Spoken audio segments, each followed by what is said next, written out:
Okay. Then let's get into national income accounting. In fact, this is what we wanted to discuss. Before discussing the national income accounting, I just wanted to show you what do we mean by macroeconomics. So this is the picture of macroeconomics. So under national income accounting, what we are going to do, we are going to measure the total wealth of an economy. What is the total value of the economy? Like us, we may be having certain wealth. We can calculate them and say this is my wealth. Or if I wanted to have some figure for my production, if I am a paddy farmer, I will collect all the information and say this is my production, and that will be my wealth. And then I can say what happened compared to the previous year, what happened in this year, whether my production increased, whether production of two farmers. Looking at that, we can say one farmer is better or well off compared to the other. Likewise, for a national economy, we estimate the total wealth of the economy, total production of the economy. And then we say this is the total wealth of that economy. So we can compare the two economies. And also we can see the situation with each person in the economy. So this is why we are interested in national income accounting, where we can calculate the total value or the total production of the economy. Right? So here we can do that in different ways. For example, let's say if you wait here, factor income. If you add all the factor income adjusted for tax and subsidies, right, then you will be getting the total income to the household. So we can say this is the national income because we have added up all transactions. So we are checking here, and whenever it passes through this line, we will check what is the amount. So thereby we can get finally what is the total income. Or we can look at the expenditure. Here, we can look at the expenditure from the household and how much they are spending on goods and services. Then we can say this is the total output of the economy because we have bought everything based on the consumption. Or in this production process, we pay the factor income. So we add up all the factor income to get the income method. As well as we can, if we want, we can aggregate the total production, like by physical values. Maybe 1 billion kilos of paddy and 2 billion kilos of tea and garments and so on. So we add up all these physical products and say this is the total value of the economy. So anyway, in simple sense, we can calculate our GDP or the total product of the country with goods and services or factors or the production or factor income. Right. So there are several ways, but in here we are just going to look at only the production. Right. So based on the production method, the other you can later learn. Even if you like, you can get into the textbook or you can read later. But this course, we need to learn about the national income accounting through production estimations. In Sri Lanka, Department of Census and Statistics is provided the power to do the national income accounting. So they are the people, those who estimate the total value of the national income. Of course, it is not an easy task because you may be producing millions of goods and services in a country at different places. So estimating all these production will not be easy, but there are certain ways of doing that. So we call system of national accounts. It is an international agreed way of doing national accounting. We call SNA or SNS, system of national account, SNA. Right. So we are using SNA version 2008 in Sri Lanka, which is having the base year as 2010. So we can put it even 2010, or now we are discussing to put that into 2015. But 2021 national accounts are made for the base year of 2010. But anyway, remember, Department of Census and Statistics will keep all the estimations, or will do the estimations of national income accounting. To read about these details, we can read the annual report of national income of the Department of Census and Statistics, or we can read the annual report of the Central Bank of Sri Lanka. This is the annual report of the Central Bank of Sri Lanka, which borrow data from the Department of Census and Statistics. Probably let's see that one first. This one. This is the national accounts of Sri Lanka by the Department of Census and Statistics. So it will tell you all the technical details. Right? It will tell you all the details, how they calculated that. What are the technical things like the SNA revisions, base years, estimations, and then the adjustment, changes, and some equations, how they calculate. Likewise. So, census is reporting all the technical details of calculating the wealth of a country. So, when you have a free time, please go through this report, National Income Accounts of Sri Lanka by Department of Census and Statistics. The other one, which I showed to you, this one. This is the annual report of the Central Bank of Sri Lanka, which borrow data from DCS, or Department of Census and Statistics, and put in their report, and also have analysis. DCS will not have any analysis, or Department of Census and Statistics will not be having an analysis. So they just report the data. But Central Bank, it will do the analysis of that with certain other segments. Not only GDP, but labor market, financial market, government spending and borrowings, and government financial policies, and so on. Central Bank annual report. As students, those who are doing economics, of course, you must read this report. It is essential. And it is very essential that you read the annual report of the Central Bank every year. Because that is like what happened in the previous year to our economy. What are the areas we had the improvements? What are the areas we are having the problems? What are the remedies taken by the government? And also it will tell you, it will guide you, what are the policies of the government and what the government is going to do in future. So therefore, please read the Central Bank report. Okay. With the national income accounting, let's move to the very important point first. That is the gross domestic product, or which we call simply GDP. Very much popular. If you listen to the news or read the news article, you will see this word now. They are in at least gross domestic product, or GDP, because it is a very beautiful aggregate figure that tells us the situation of the economy. This is why we are really interested with GDP.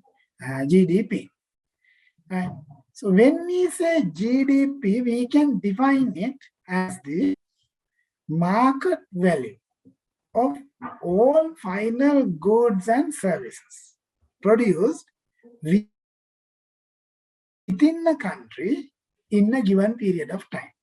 Of course, this definition is very technical, but I think you need to remember this, right? It is important to remember this because it says what it is. Right? Market value of all final goods and services produced within a country, regardless of who owns the production input in a given period of time. So here, what do we mean by market value? Market value means the price that we see today in the market, the price that transactions are happening, right? So in day-to-day transactions, we are using the market value. What you see in the market, that is the market price. So we get the market value, that is the transaction values of all final goods. Final goods which are consumed by the consumers, goods, right? And then produced within the country. So we are worrying about the boundary of a country, regardless who owns the production input.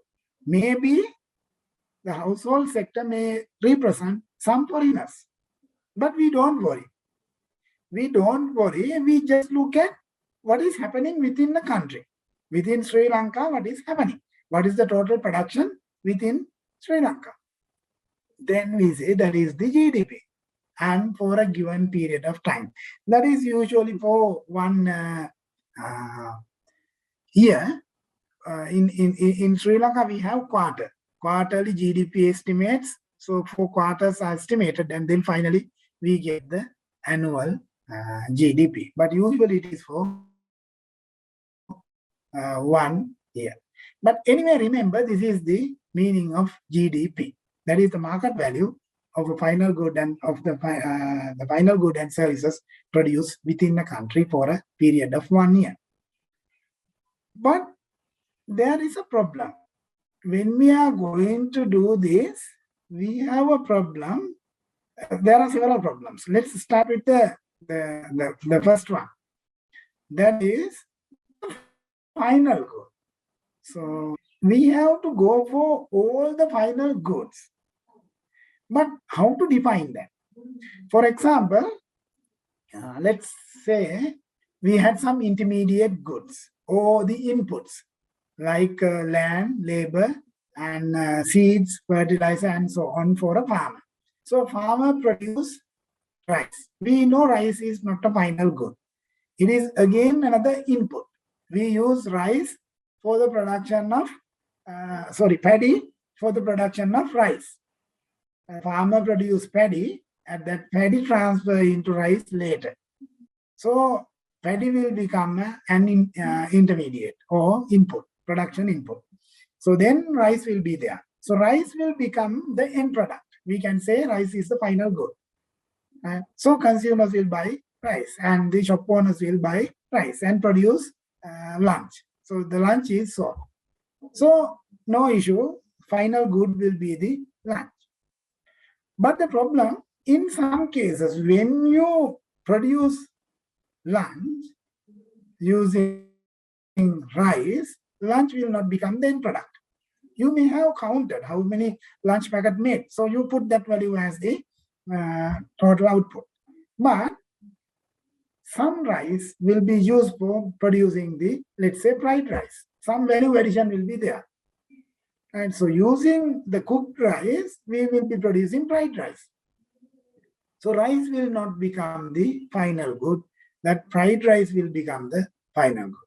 Therefore, when we go for this calculation, we have double counting. Double counting in the sense maybe more than that. But usually we say double counting. That is, we are taking the same value again and again. In my example, we had a certain amount of rice production. So we add up everything and put that into the GDP, and this is the GDP. But later, we produce fried rice using some of the rice. Then again, we have the value of the fried rice. And so we have 2 times counted the rice. So therefore, we are worrying about the final goods. As a solution to that, what we use the value added. Right? This one, value added. So we refine or redefine the GDP as sum of value added. at every stage of production of all final goods and services produced within a country in a given period of time. Now, it is a bit clearer. Of course, you can go for, in my example, if I had a farmer input with 100 rupees. So farmer's input was 100, he sold that to 120. So this 20 goes to our GDP. And this 100 goes to GDP as we start the capital with 100 and then 200. We will take this 120 and sell that to 150. So the value added is 30. And then the shop owner will buy rice from the paddy miller and he will sell that for 200. Another is, and then finally, the person who makes fried rice, he will sell this. So another. So if you go to calculate what we take all these value added, this one, and this one, and finally we add up with the capital and say 250 is the value of the final good. Or that is the contribution to the GDP. So there what we are trying to do, we are trying to get the value added at every stage of production, which is a bit clearer than getting the final goods. So then double counting will not be there. So remember both of these definitions if we gross domestic product. Then we use few words. Let me clarify those. Already we discussed the final goods. Final goods are the goods and services purchased by the ultimate user. That is the end user, customer, right? whose objective is consuming. Right? So consumers will buy these goods as the consumption good, and that will be the end of the consumption. Then we discuss about the intermediate goods. These are partly finished, which is used for the production process. You take fertilizer. Fertilizer is an intermediate good. We take fertilizer not for consumption. We take fertilizer and put that for the production. So we consume rice. Right? So intermediate good will be fertilizer. And also paddy will become an intermediate good because we are not going to eat paddy. What we are going to eat is cooked rice. To produce cooked rice, we need paddy. Because using paddy, we get the rice. So using rice, we make the cooked rice. Right? So therefore, when we use something as input, then we call that as the intermediate good, like fertilizer, like paddy, or if you take garment industry, the material, and all these will be intermediate goods. Then I discuss about the value added.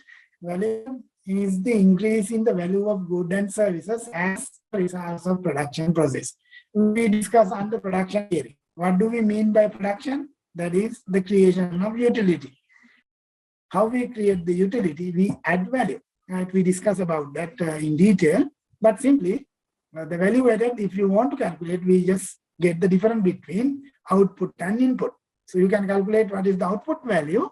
Once you calculate the output value, you can get the input value. Then if you deduct the total input value from the output value, you will be getting the total value added. So this is simply what do we mean value added. Right? So with that simple understanding, we can get into few of the topics that we discuss under GDP or national income account. But before that, we need to remember 4 other. That is, the second-hand transactions will not be included in the GDP calculations. What are the second-hand transactions? If I had the then I sell it to a third. So I bought it from and I used it, and then I'm going to sell that to a third party. For example, I bought a vehicle with 10 million, and then I used it for 5 years. And now I'm going to sell that for 6 million. That 6 million will not be put in the GDP.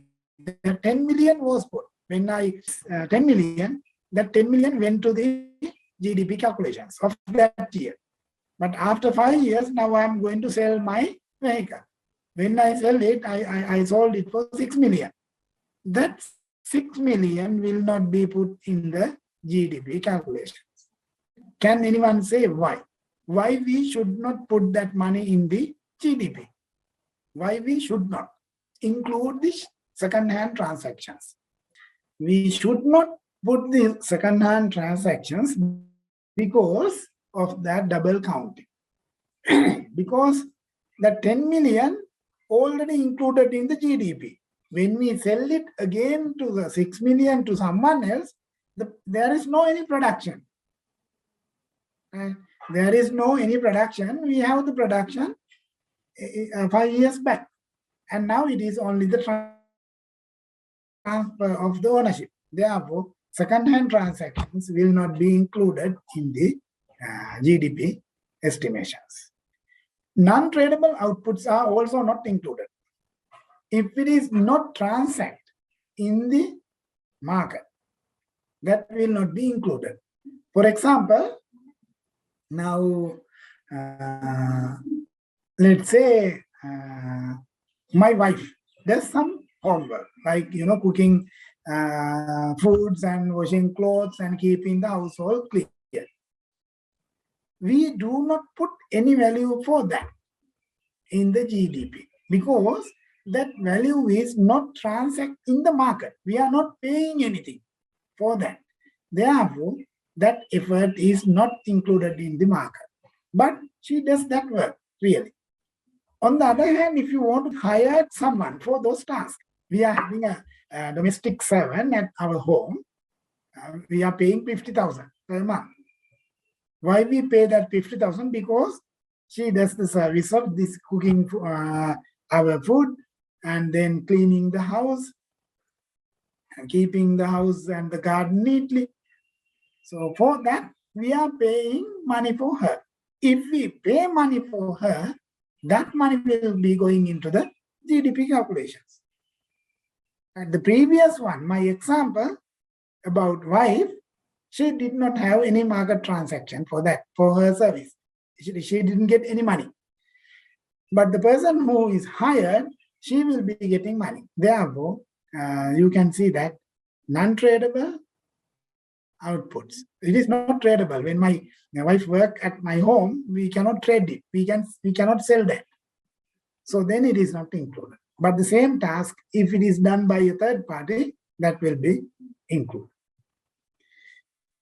And some hidden economic activities, like now black market operations. Now someone will buy petrol for 450 rupees from the shed and sell that for 1,000 rupees. That 500 will not be included. Right?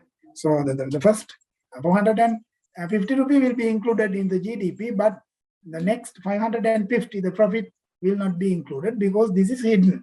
We cannot trace it. We cannot find. There are certain places where we get petrol, but we cannot find that in the market transactions, like prohibited economic activities, like selling cocaine or prostitutions. So the money that we generate through these hidden activities are not included in the economy. And recently we are having one more trouble, which is called gig economy. Gig economy means this is a short-term economic activities. These are not permanent. It is not hidden. It is open, but we cannot trace. Let's say the platform economy, where people work in internet. Right? We don't find them. We cannot estimate them. What is the time they are working? What is the money they are getting? Also, it is not an easy task because the time they work may depend. Right? Maybe 10 hours per month. In some cases, 40 hours per month. Some cases, only 1 hour. So then we cannot generalize. The wages also different. For one person, maybe $10 per hour. Another person, maybe $100 per hour. Likewise. So there will be short-term, part-time type jobs created in the modern economic scenario, especially with the development of the technology. Because of the technology, we are having short-term, part-time jobs, which are difficult to trace. Since they are difficult to trace, then these transactions also not included in the national income account. So why I wanted to show this story, because GDP is not a perfect figure. It is not a perfect measure. We cannot say that GDP is a perfect measure because there are certain difficulties. But on aggregate, we are trying to get the best. And it may be the second best. The best is to calculate all the real value, which is impossible. So therefore, we get the second best, that is some estimated value with the value added in the production process. So with that, let's get into the discussion on certain measures. Now we know GDP, gross domestic product. Gross domestic product is the value added at different stages of the production process. Then we had the market value, right? We got the market price. Then we have a new term called real GDP. This one, RGDP or real GDP. Real GDP means the total value of the GDP adjusted for the inflation. Inflation we did not discuss yet, but probably now you have a very good idea about the inflation because it is discussed every day. Right? In simple sense, inflation means increasing in the general price level or the prices of goods and services as a whole. This is called inflation. And when we have inflation, what happens? Artificially, our GDP gets increased. For example, let's assume we are having 10 kilos of paddy. The total value of the economy is 10 kilos of paddy. Physical value will be only 10 kilos.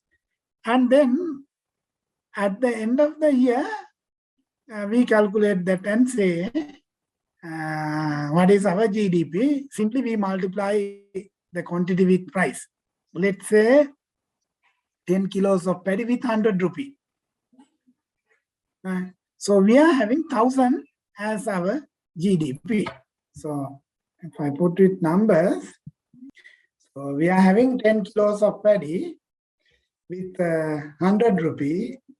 So the national income was 1000. And then next year we had the same 10 kilos. Prices went up to 150 because of inflation. And then we had 1500. Right. Now, if you just look at the figures in monetary values, market values. So this 100 and 150 are market values. So we use the market prices. So based on the market values, we have 1000 increased to 1500. So if you calculate, you may say 50% GDP growth is there in the country. Right? GDP growth is 50% because 1000 now it is increased to 1500. Right? If you just look at the market value, but in real terms, it is not what we expect. And monetary value is increased, but if you are looking here, what happened? We had the same output. Since we are worrying about the production, we say there is no any growth. Right? So this is the real GDP. Real GDP is 10 kilos of paddy in 2021. and also real GDP in 2022, 10 kilos of paddy. If you look at the physical value or the physical goods and services, we can say there is no any growth. We can do the same thing. So first we calculate the GDP in 2021 using this 1,000. And then what we do, we take the 2022 quantity multiplied by the 2021 price. That is what we call base year. If you multiply this, you will be getting 1,000.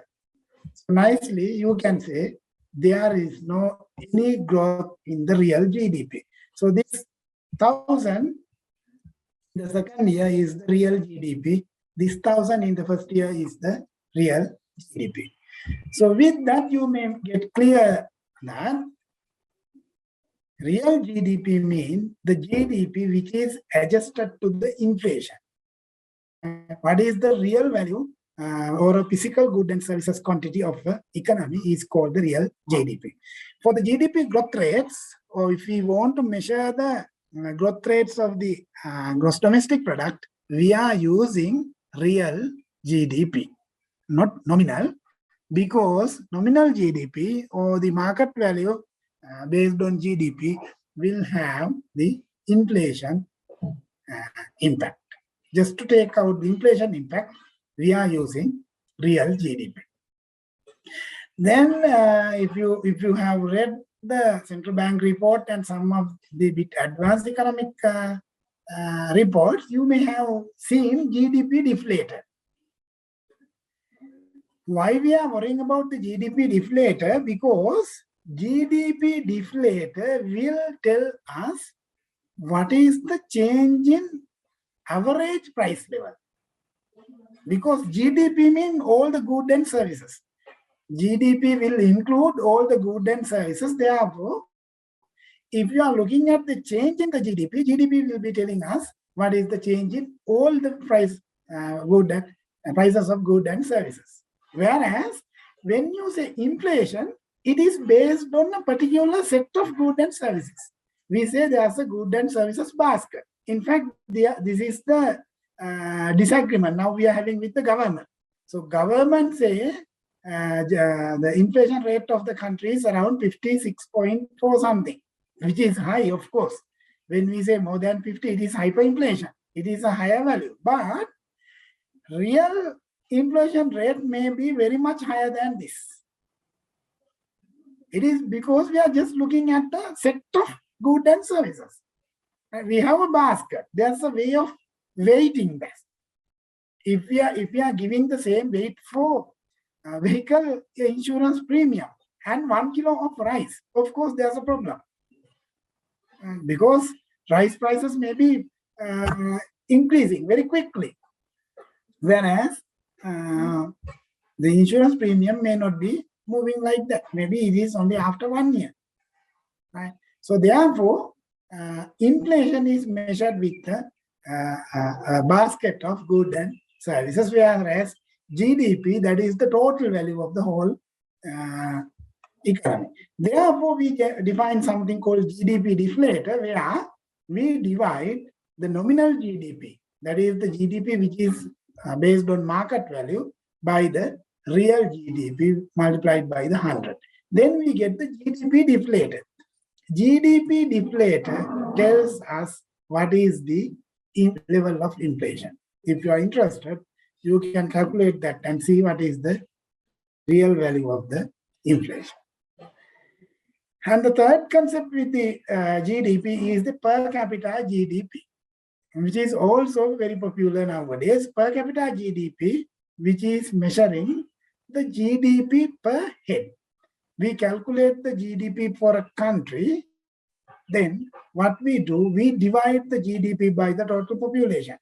Then we are getting what is the GDP per head, per person. GDP per person will tell us the level of welfare of that country. What is the GDP per capita in present Sri Lanka? GDP per capita in present Sri Lanka? Check it. Check that as a homework. And then have few more concepts which is moving away from the GDP, but we are using the GDP for the estimations. The first one is GNP, Gross National Product. Gross National Product. So Gross National Product means we have the GDP which is produced within the country.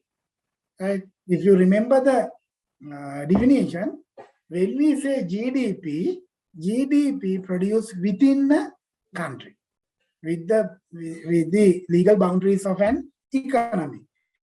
Then in foreigners use that is included in the GDP. But we think that it should be reduced. We need to deduct the foreigners' production from the GDP to get the real value. At the same time, some of our people, those who are the Sri Lankan residents or Sri Lankan people, they are working outside Sri Lanka in foreign countries. Since they work in the foreign countries, they earn some factor income there in foreign countries. So they will send those money to Sri Lanka. So we need to include those money in the Sri Lankan GDP. So this difference is known as NFI or net factor income. Net factor income means we see the difference between the factor income we get from foreign countries. That is Sri Lankan people working in outside. So when Sri Lankan people working in outside Sri Lanka, they earn some money. So we take that money to the country, and then some of the foreigners are working in Sri Lanka. So then we deduct that from the money that Sri Lankan earn. So then we see the difference. It may be negative, it may be positive. In Sri Lankan case, mostly it is negative. But anyway, we see the difference between the income from the abroad and income that goes to abroad, so which is known as NFI, net factor income. So we adjust GDP for net factor income. That is called GNP. So if we want to define, we can redefine this as GNP is the total value produced by the residents or the people of an economy. The previous case, it is within the legal boundary. So this is with the people of a country. So when we get the GNP, we can get the NNP, Net National Product. Net National Product means when you get the GNP, to produce GNP, we have certain depreciation, wearing off. We know that if we are producing something, of course, there will be some wear off. You take a factory. So when you are producing, your capital items getting depreciated. So the same way, if you take a country to produce that GNP, we will be having some wearing off. Of course, the environmental wear off is not included. That is something that we need to discuss separately. But the capital depreciation is calculated. So if we adjust GNP with the depreciation, then we get the NNP or Net National Product. So then finally, when we adjust the NNP with the tax, because we need to pay the tax to the government. So when we reduce or deduct tax from the NNP, we are getting NI, which is called national income. This is the most important point. We are worrying about the national income finally. So if you want, you can calculate all these, you can get all these figures with the central bank annual report, which is given like this. So it is given with certain segments. We are having three major areas: agriculture, industries, and services. So there are three major areas: agriculture, industries, services, and then agriculture is defined from producing cereals, rice, vegetable fruits, and so on. And also added animal production, then forestry and fishing. All these are going under agriculture. animal production, forestry, logging, and fishing. All these are going agriculture. So agriculture production is given in the central bank report. You can check it. And then we are having industries, mining and quarrying, manufacturing, electricity, water, sewage services, constructions. These are known as industries. The industrial product is there. And then finally we are having services like trade, wholesale and trade, information and communication, financial services, professional services, and the public administration. All these are known as services. So we calculate our GDP for these sectors. In fact, there are 47 subsectors in the estimation process. So we put agriculture, industry, and services into 47 subsectors and estimate the GDP. Once we get the total value of this, then we adjust that with the tax, we get the GDP, and then we get the NNI, NFI, then we get the GNP. Then let's see why it is important to look at the national income accounting, especially with the GDP. It is because when you look at the GDP, we can say what is happening to our economy. Like if you look at my wealth and say what is happening to me for the last 5 years, you can say something. This guy is getting, improvements or having certain troubles and so on. Likewise, when we look at the GDP, we can measure the economic growth. So economic growth is measured with the GDP. What is happening to our economy? These days, we discuss a lot, right? Because even I discuss with you informally. When we had the second physical class, we discussed about the economic crisis, where we explained that 2011-12, we had like 8-9% of GDP growth rate, which decreased from 2013. And gradually it was decreased 3, then 2, 1, and minus. Right? So it is really important to see what is happening to our economy through the GDP.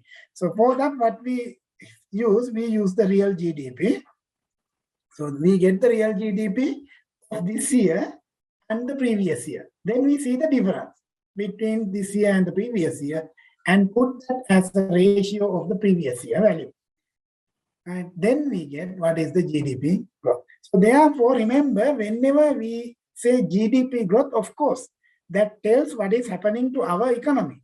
When we say GDP growth rate is in 2020 is minus 3.6, we had a contraction, right? Our economy is contraction, and compared to previous year, that year, we had a contraction of by 3.5, let's say. But when we say there's a positive growth or 3.7 growth in 2021, that says compared to previous year, this year our economy is getting expansion. Always remember, it is compared to previous year. If you are having positive value and the negative value, then it is serious. And when you have a negative value, to get into a positive value, it may be easy. Because you had some negative value, now you will be having a bit more improvement. Like you had a decrease in 3.5, you have 0.5 increase, which says compared to 2 years back, still you are decreasing. But compared to previous year, you are having an increase. So therefore, interpretation of the GDP, we need to be a little bit cautious, but it's a good figure just to see what is happening to the economy at present. And with the GDP deflator, we can identify what is happening to our general price level, whether all the prices are increasing or if it is increasing at which rate. So we discussed that. And also we can measure the living standards using the GDP per capita. So at individual level, we can measure what is happening to the public, what is their level of welfare.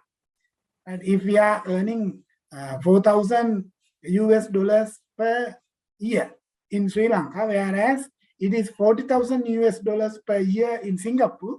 See, the living standards of the people in Singapore will be much better than the people in Sri Lanka.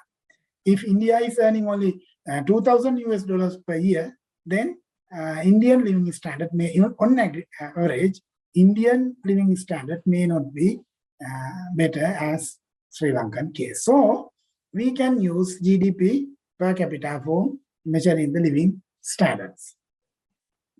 And also we can analyze the structure. Like in Sri Lanka, agriculture, it is like 7% plus something. So we have a very small amount contribution from the agriculture sector.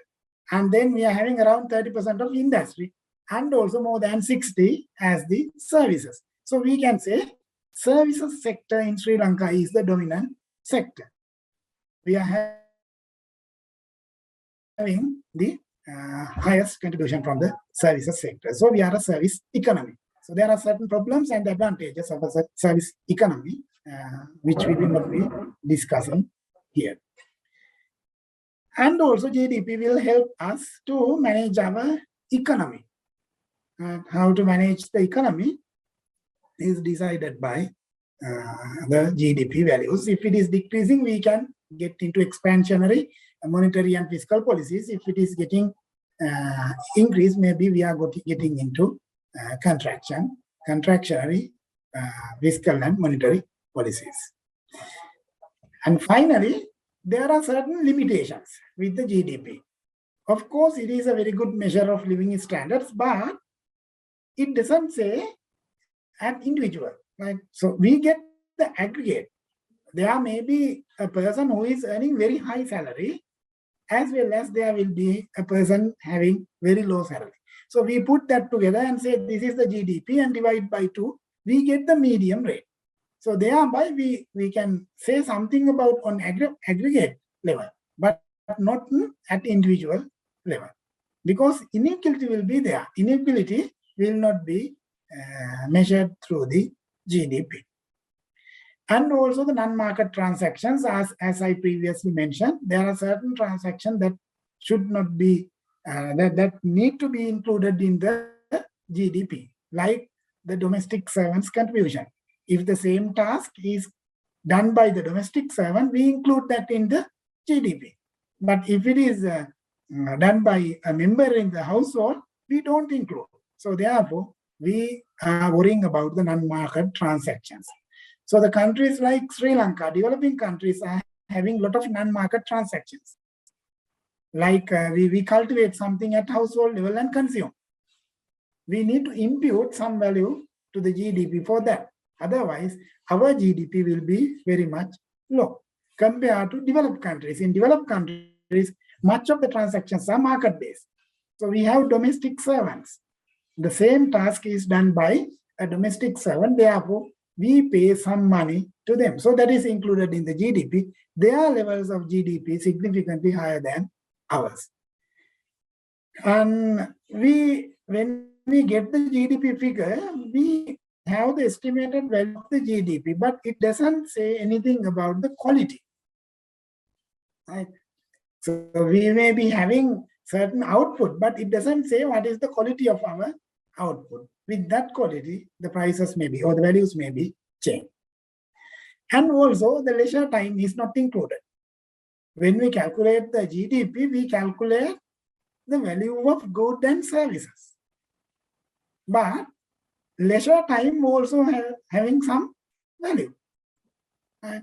So if you want to say the correct figure and the level of welfare, of course, we need to include the leisure time in the GDP calculations. For example, now countries like Bhutan, they calculate GDP or the leisure time also as a part of the GDP. So thereby they get the wealth.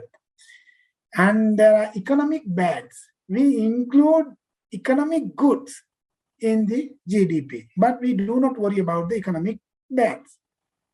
When we do the production process, it may generate some negative impact on the economy, like environmental degradation. We do not include that in the economy.